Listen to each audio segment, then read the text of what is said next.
Good evening, Fernwood. It is your pompous post-adolescent Neil, and it's time for us to peer into the past with another episode of Mary Hartman, Mary Hartman. Today we are watching episode 225 from February 11th, 1977. Let's take a look at yesterday's episode. In the break room at the factory, Charlie and the boys were checking in about what was going on with Loretta. Charlie is a bit frustrated that he doesn't know what happened while she was Lulu, and puts all of the blame on Mac Slattery, who happens to walk in at that moment. Mac calls out to Charlie and tries to make amends. Charlie is a bit dismissive, but since they work together, Mac thinks they should be able to talk. They both understand why someone could fall in love with Loretta, but Charlie still can't get it out of his mind whether anything happened sexually between Mac and Lulu. And Mac is straightforward with Charlie that they were planning to save any sexual activity for their wedding night, which never happened. Charlie and Mac make peace with each other, and they even form a bit of a bond. Over at the Shumways, Martha and Kathy are counting the change from their tourist exhibit when George comes out complaining how much of a zoo it has become. A tourist returns looking for his binoculars, but they can't find it, and George makes a big ruckus and bullies the tourist out. Then the new DJ Howard shows up with some Marquette Rock merchandise. Then George gets rough with him and grabs a sledgehammer to break the Marquette Rock apart. Then Howard asks Kathy if she would go on a date with him. Kathy at first puts him off, but then George comes in with a shard of the Marquette Rock, and Kathy accepts the date. After work at the Capri Lounge, Tiny, Charlie, and Mac are having some guy time, and Mary shows up to try to get in on the fun, and things go from formal to awkward. Mary is not familiar with most of the things that men do after work, and she seems to feel a bit foolish, but she does have ideas about how to improve things on the line, which are then immediately shut down by Tiny, who hints that she should go home. Mary hopes that the boys like her as much as she likes them, and if they don't, she hopes that she will grow on them. And that evening at the Hartman kitchen, Mary is having a cup of coffee when Heather pops out with a whole new look. Heather has hit a rebellious stage and starts calling Mary and Tom by their first names. Tom sends Heather straight to her room, and Mary scoops down some of the dinner that Tom has spent time preparing. Tom is very frustrated that Mary spent time with the boys at the Capri Lounge while he was home cooking, and Mary tries to move the conversation upstairs so they can talk quietly, but Tom says that he has a headache. And everyone, that was a very emotional episode. We are at the end of the week, and we're at the end of something else. We've reached a different milestone, which I'll mention after the episode is over. But for now, why don't we watch this Friday episode of Mary Hartman, Mary Hartman.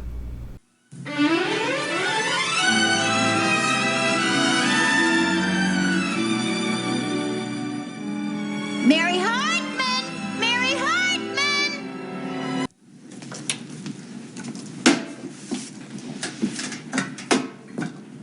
You're turning everything off?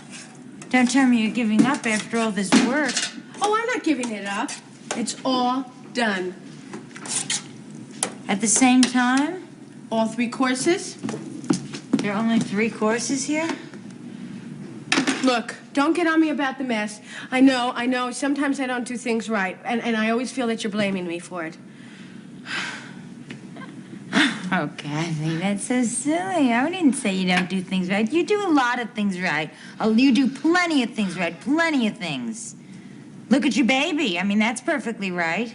It's perfectly illegitimate, you mean? Oh, Kathy, nobody cares about illegitimate or legitimate anymore. You know what they care about? Healthy. That's what they care about. Health, having a father, and not falling out of the crib. So where's the baby? Oh, he's out with Grandpa and Barbie. Oh, that's good. And Tom, where's Tom? He's out. You don't mean, Oh, no. He's out like a light upstairs. Oh. Where's Heather? She's out. Like a light? On a date.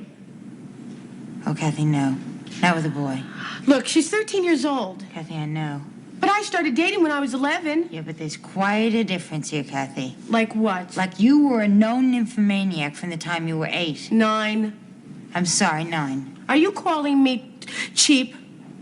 Kathy, I want to talk about Heather again. Now, where is she? You were supposed to be taking care of her. I'll have you know that there's a great big difference between having an enormous capacity of love and your slimy, sleazy, bad way thinking of me. You know, there's a difference between... Hello? I hate walking into rooms and having people Hi. looking at their nails and swallowing their gums. Could you be quiet for a minute, please? I am not a bad person. I just have love. It's so good to hear I don't understand why you... Could you turn it down, would you? It's the radio. Why do you It's the think radio. bad It's of just me? the I old... don't understand. It's an I really old-fashioned trust you. I harness. cook your dinner. I Playing take in the care of background. your It's the daughter. radio. I So mean, where have you there's a been little these bit of days, mess. yeah? I'll clean up So the what's house. happening? I mean, I'm just trying. Oh, I know that I don't place. Yeah, is it comfortable understand. for you? I try so No, hard. it's no no matter what I do trouble is at right all. for you. I'd be glad It's just to. I keep trying. I'd be glad to. Okay.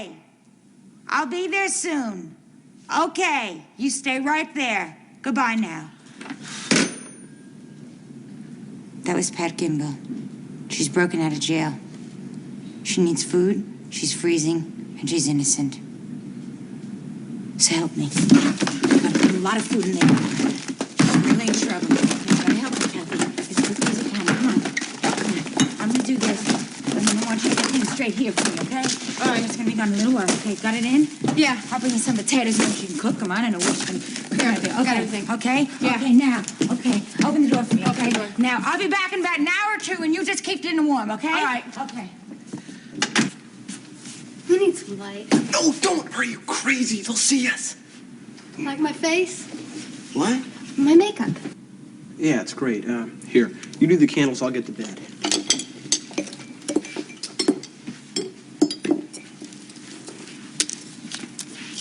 My Aunt Kathy did it for me.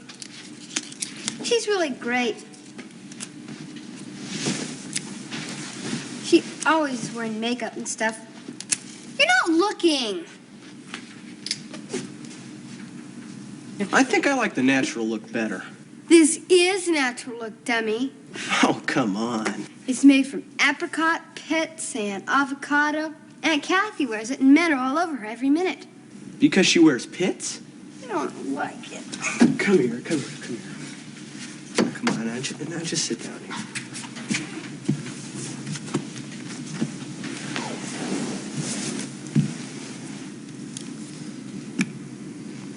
Kiss me.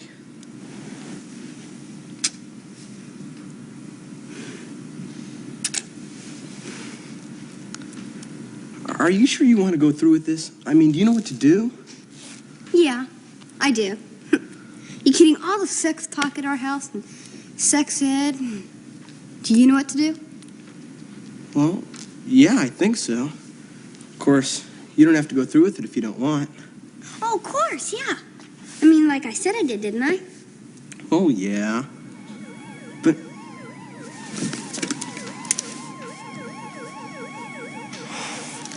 This is weird, sleeping in your mother's house. yeah. I hope she's all right. You scared?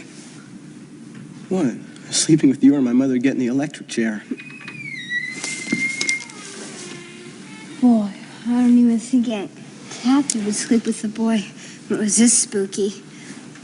Why not? We're not going to do anything but sleep together. Are we? Of course not.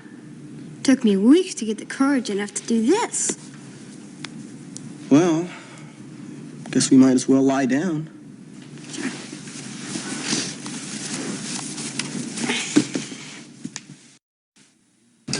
I don't know what you and me experienced back there together. I appreciate it. And I mean that. To me, it's by way of almost, it's like some kind of total satisfaction, you know what I mean? I hope you felt the same about it.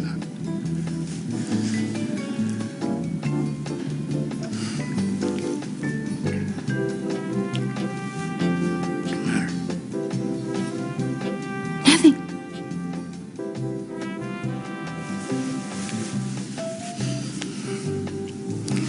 Excuse me. Get rid of some of that music.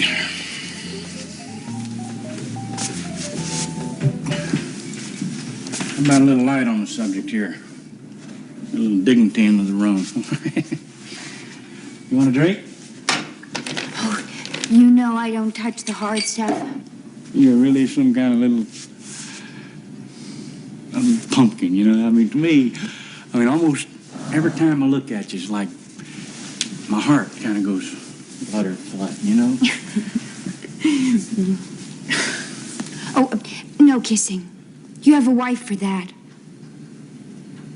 I know I have a wife. What do you bring that up for?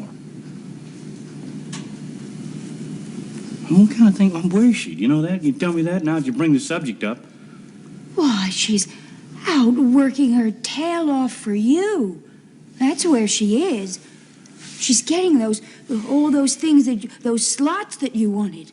The Congress slot and the Senate slot. Lila, don't give me slots. I know about all the slots. Well, that's where she is. And you don't even appreciate it. Like, I don't appreciate the fine things that she's done for me? Lila, I love her, woman. I love Wanda. I'll tell you something else. I got no complaints about the pleasure you've been giving me either. But I just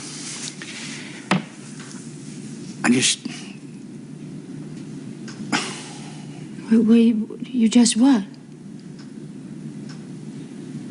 I don't know. I just wish there was something more between you and me, and I think there could be. I just, wish we had some kind of a relationship. A relationship. Yeah. Well, all right. But no kissing. I don't feel that.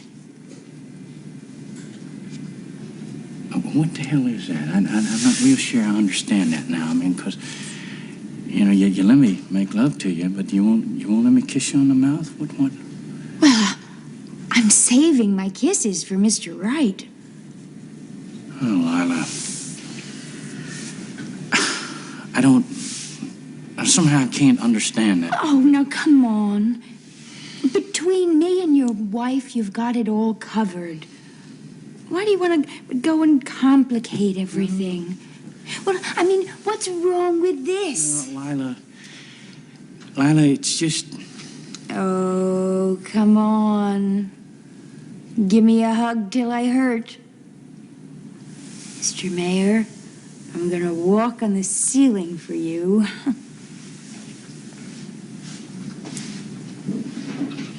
Oh, God.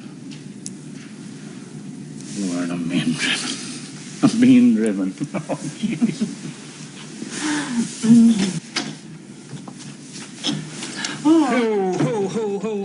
Ho. Hey. Hi, Wanda.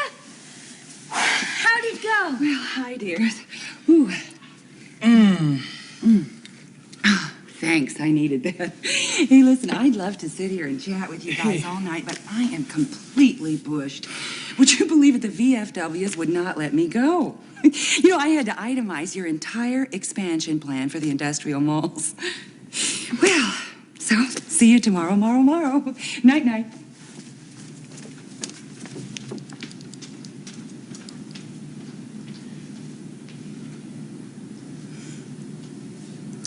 Oh, now, Mr. Mayor, don't be like that. It's just 'cause you're a winner. And a winner is a good thing to be. What? What do you mean, because I'm a winner? Well, women pick winners to work for and losers to love. Oh, come here. Poor baby.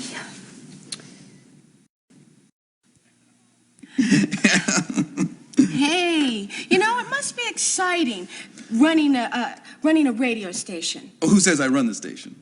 You did? Oh, well, I don't really run the station per se, although I do all the work. But in the meantime, in the interim, my basic job title is DJ. But I do investigative reporting on the side. Oh, well, that sounds wonderful. Yeah, it does to me, too. You know, I wish Mary was here. She's my sister. She would never believe that I could ever attract a highbrow such as yourself. But let's talk about you, Kathy, huh? Got any plans now that the tourist industry is on the rocks? No. On the rocks, get it? Marquette Rock? On the rocks? On the rock. That's funny. You know, I like that in a man. Brains and a sense of humor. Yeah, there's a lot I like about you, too. You do, huh? Like what? Oh, a lot of things. Like what things? I mean, what kind of a girl do you think I am? Oh, you got very beautiful eyes, and you're very sensitive, and I bet you like music. Yeah, I do. And you're fun to talk to, too. Hey, I know. I bet we can talk and have music at the same time. Yeah, you think so? Yeah, sure. I got some great platters at my place. Yeah, well, that's nice. Sure, I borrow them from the station. You can have your pick. Everything from Percy Faith to Carmen Dragon, I got them all. Well, I'm sure you do. That's wonderful, but I don't think so. I bet you like Top 40 better, huh? Look, Howie. Howie, look. You're not the person that I thought you were. I'll change. Who'd you think I was?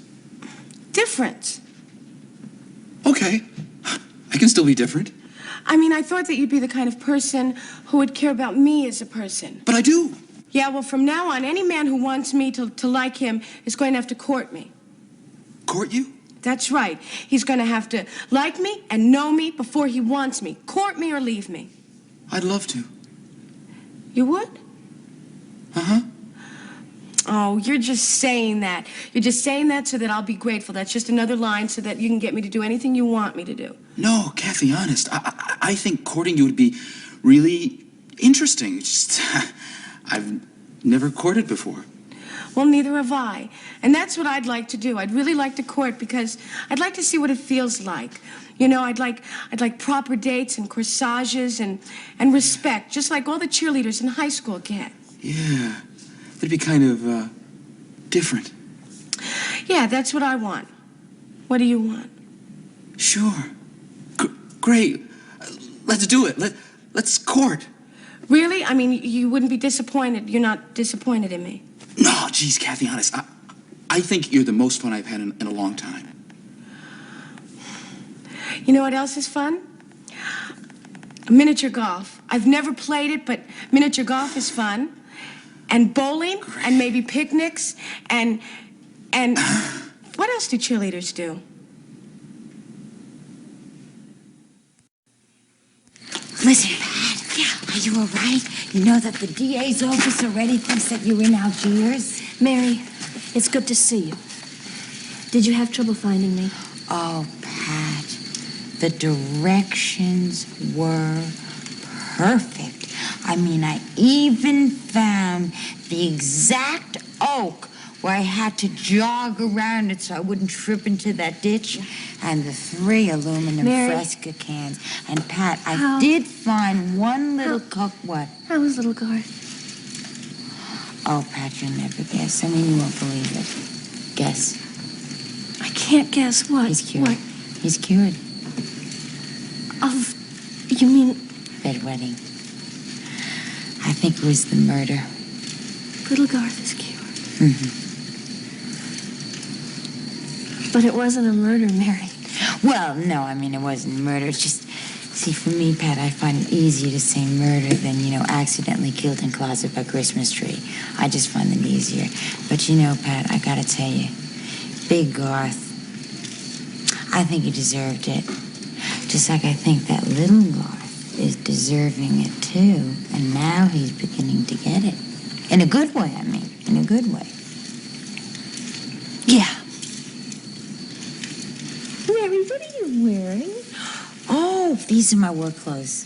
I've been working at the plant. Oh, Pat. Oh, Pat, God. I've missed out on telling you so much. We've missed so much. See, that's the bad part about being in jail. Mary, a breadwinner. Oh, I'm so proud of you. I know. There's like one little drawback. Not Tom.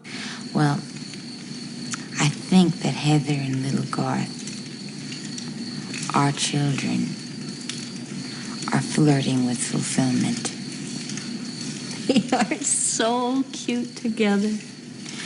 Yeah, well, that's easy for you to say because you got the boy. But I got the girl, and, well, if you ask me, I'd say nip it in the bud. Oh, I love young romance. Oh, so do I. Oh, so do I. I just don't really think of Heather as the romantic type. Heather's more the business type.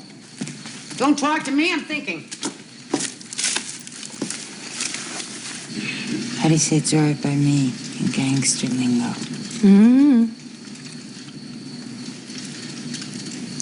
Mary, Yeah. are you really worried about Heather? Heather? No. Once we smack her into convent school, she'll be fine. You think I offended her? She looks depressed. Oh, no. She just misses the anonymity of living in a big city because she wanted to rob a supermarket, but we couldn't because everyone would know that we're still in town. So that's why we had to call you instead of starving. Oh, that's just so silly. You don't have to worry about starving. That's why they make casseroles.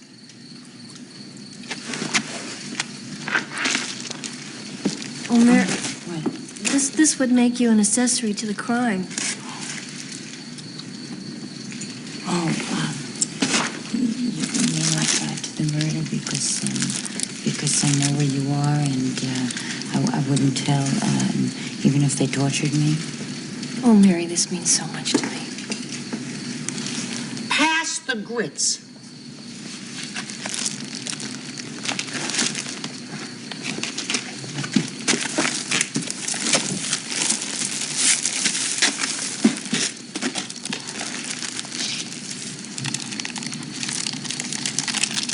Like that? Maybe you ought to turn yourself in. I mean, the jailbreak wasn't your idea, was it? Well, shut your mouth, you little bozo, or I'll shut it with this. Cookie is going to break both my arms if I go back. Oh. And being that you're an accessory to the crime, don't try anything cute. Or I'll send you up right alongside us. Now, do you understand?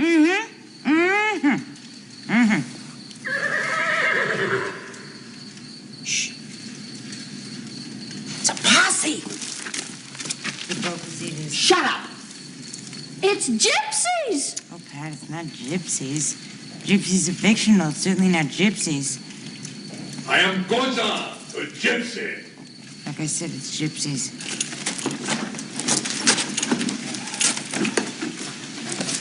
Listen, gods of the gypsy, I'm Cookie the convict. Now bugger off. Zorina! This is my band. Do not ask questions. There are many things here we would rather not know. What intuition. Is this amazing? Pat, is this amazing? Listen, sir, I just want to tell you something that, just in case it occurs to you to kidnap 3 of us, you know, to steal chickens and babies and revel around the fire, I just feel that you should know I'm a terrible folk dancer. See, when I was 6 years old, I broke my leg 7 times in the same spot. And the doctor said to me right there on the spot, 6 years old, he said to me, no more folk dancing for you, young lady, ever. Not even for gypsies. By the way, great belt you're wearing. Did you make it or did you buy it? That is wild. So we start with Kathy trying to put dinner together and making an enormous mess. I thought maybe George got angry and tossed the place apart, but no, it was just Kathy making dinner, 3 courses that Mary couldn't quite identify. The topic seems to be about Kathy's identity and how she has influenced Heather. Really more about Kathy's identity. I think the Heather stuff is going to come later, but in this case, Kathy feels like she needs a change. That the way that people have seen her and interacted with her, well, she's angry, right? It gets chaotic during that phone call. She's just ranting at Mary while Mary is trying to talk to Pat. What she's talking about, what I could pick up, was that she was bothered that Mary thought that she was a slut. essentially, right? The word slut was never used. Mary says that Kathy was a nymphomaniac from the age of 8, and Kathy corrects to say 9. So this is a bold new direction for Kathy. And then speaking of bold new directions, we've got Philip and Heather in the Gimble household, which is, well, I don't know who put the blankets up, but it's a crime scene. They're talking about their sexual proclivity, right? Like, do you know what to do? Do you know what to do? And it's a very interesting conversation, because Heather seems to know a little bit more, but as with all sex talk on this show, it's fairly vague. And Philip is inexperienced as well. They're both inexperienced. They both don't have experience. But I like this moment where they sleep together. And they've made clear that they're not going to have sex that day, or that's not the plan. But it's nice that they're spending time. I guess you can judge two 13-year-olds for having that quiet affection and that kind of conversation. But I feel like it's a fairly mature conversation, considering how little they know. And maybe a different kind of conversation is the one between Lila and Merle. Lila is setting a boundary, right? No kissing, that's for your wife to do. And Merle wants to break that boundary down. Merle doesn't understand why they can have sex and snuggle, but kissing is off limits. And hey, it's off limits. So respect that. Then Wanda shows up and has no problem with them snuggling. They are more uncomfortable with it than Wanda is. There's a bit of polyamory in this, and I don't know where it sits with modern polyamorous standards. I don't know what words would be used, right? The primary couple, I guess, would be Merle and Wanda, and then the third person is Lila, and Lila has boundaries. Lila's willing to have a relationship with Merle, save the kissing, and Wanda's content with that. And Merle's uncomfortable with it. He's willing to cheat. We know that he has lust in his heart. He wants something more from Lila than Lila's ready to give. Though, I guess he's going to get a relationship, and he'll be in this polyamorous situation. I'm curious how this would have been judged in the 1970s, because the 1960s was that period when swinging became a hot topic. And I don't know how, 8 years later, people were thinking about that. I'm sure that there were people who were discussing it. I'm sure that it was still a topic of conversation. But I don't know how developed. Nowadays you can have meetings with polyamory groups and discuss what is healthy and what's not healthy in these situations. I'm not sure that stuff existed at that point. And another conversation about what our relationship is. This is what I'm realizing now. This episode is all about how we define our relationship. So we start with Philip and Heather talking about what it is to sleep together at all. Then we have Merle and Lila, who are defining a polyamorous relationship. And then it's Kathy and Howie, who is a DJ but seems to have put on some airs and also is so much more greasy than any time we've seen him before. He just is lecherous in this scene until Kathy sets her boundary, which is to say she wants courtship, that she wants to go on dates. And good for Kathy. Howie is willing to do it. I think he's willing to do it to get past whatever boundary Kathy has set up. But if he's game to do the courting, then they might get to know each other. And then we end with, who knows where this scene comes from, but it is Pat and Mary with the basket of food that she has delivered catching up. And we know that Mary is less comfortable with the Heather and Philip relationship than Pat is. Well, Pat, this is new for her, but Mary is clearly not down with it. And then Cookie shows up, and it's clear that Mary would be an accessory, if only to the escape, and that clearly is the case. So she could get herself into real trouble. But then you have a horse. I was hoping that we'd see a real horse, and we did, with some Romani. The word gypsy is now seen as a slur by some, so I don't really know, but they're Romani people. So I don't know what that's going to mean, as many of the diverse peoples of this show have been portrayed in very stereotypical ways, and this seems to be par for the course for that. we don't know what's happening, but Mary thinks they might get kidnapped. And I suppose we will only find out next week. Oh, and I forgot that milestone that I mentioned before the episode began. Everyone, the milestone is that this is episode 225, and there are 325 episodes of this series. So after this point, we've got 100 episodes to go. That's 20 weeks of Mary Hartman, Mary Hartman. Wow. Thank you so much for being here. Thank you for sharing your thoughts and feelings down in the comments. Thank you for being a friend, and we will see you next week in Fernwood.